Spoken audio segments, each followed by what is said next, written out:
Loading campaigns early in your data migration enables you to more easily associate later inserts, such as leads and opportunities, to campaign members, also setting the primary campaign source on opportunities, for example.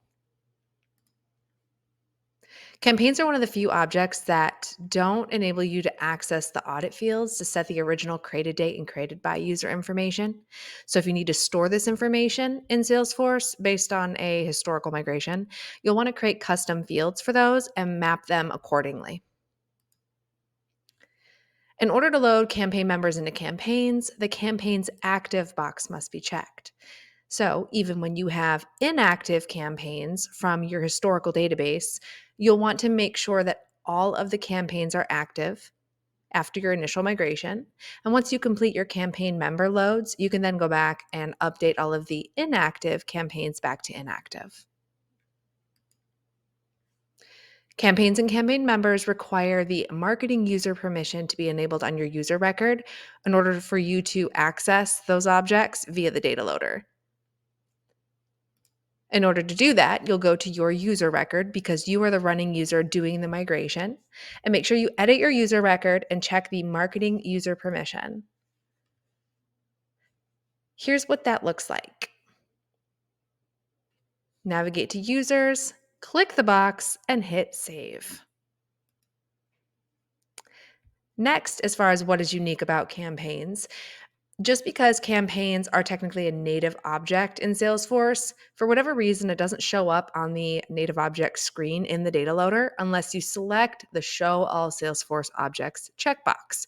So when we switch over to our step-by-step recording here in a moment, you'll see how that works. In this lesson, we're going to load campaigns into the Campaigns tab inside of Salesforce. We're going to mark all of our campaigns today as active so that in a future load, we can associate campaign member records from our leads and our contacts. Later in the data migration, I would go back in and mass update this active box to inactive on all of the completed campaigns. Heading over to our workbook, there's a handful of fields we want to pay special attention to. The first being parent campaign. You'll notice here that there is no ID because we haven't inserted this yet and we don't have an ID for it. So the first load will be establishing a new Salesforce ID and a record for all of these historical records. And then we'll go back in our success file, associate the parent campaign ID, right, based on the initial load, and do an update. Pay attention to the campaign status field as well. If you name this status, then what will happen is the data loader will update it with the status of the load. So I like to create a separate header for this and manually map it in. That way I know that data loader won't overwrite it with its own status values. Heading over to the right a little bit further, you'll see that the field called is active, that checkbox I showed you on the previous screen, they're all marked as 1 or true, same thing. All of our campaigns will be active so that, again, in future loads, we can associate leads and contacts as our members.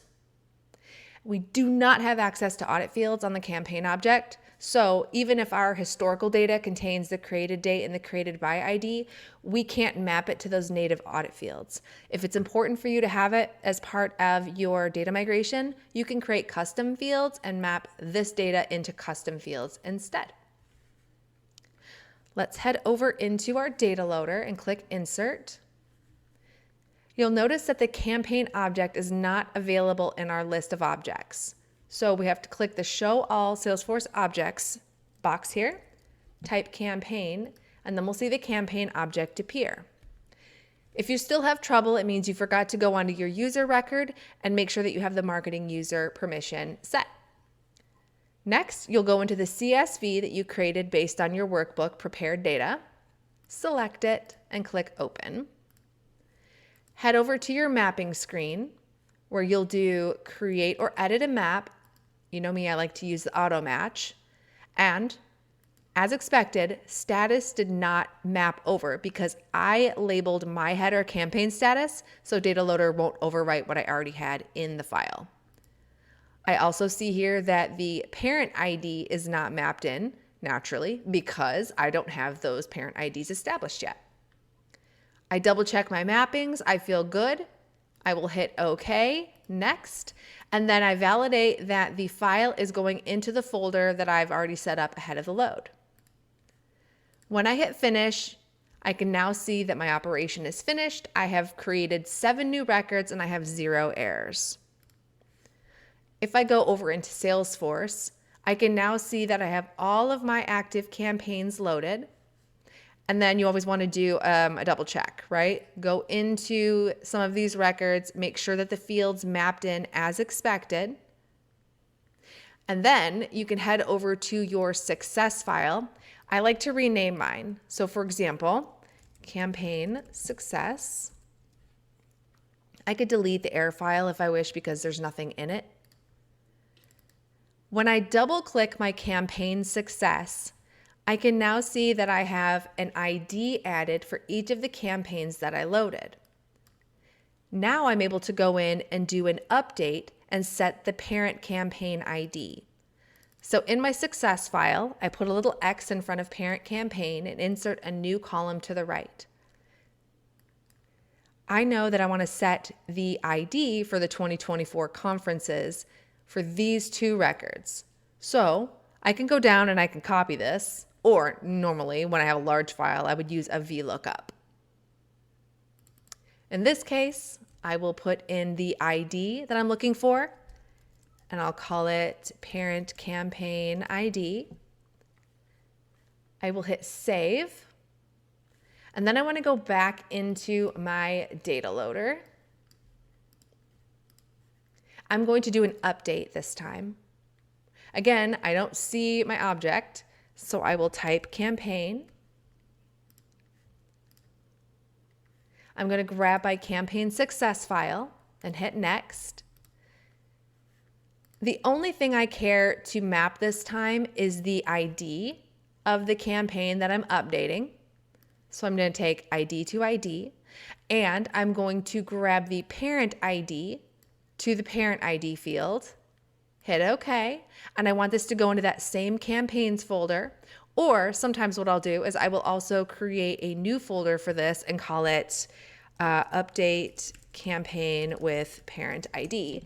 That way I know that every success and error file is segmented into its own bucket. I click finish. I have my updates and my errors.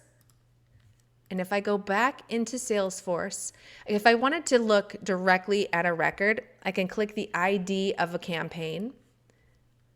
And then I can go to aftertheforce.com/, I can paste that ID in. And once it loads here, I'm going to look for the parent campaign field, which I can see is populated down here with the 2024 conferences record that I expected. To finish out this load, what I would then do is I would grab all of this information that I have loaded in, including those success IDs. I would create a new tab in my campaign workbook. I would rename it to the success file. That way, I know that when I am ready to load my campaign members, or if I wanted to grab the success IDs from this because I wanted to set a primary campaign source on opportunities, for example, I can very easily access that information within my campaign workbook. You can use this URL on this screen to look at the campaign fields list, or you can find them in the workbook that is attached to this lesson. Up next, we're going to insert leads.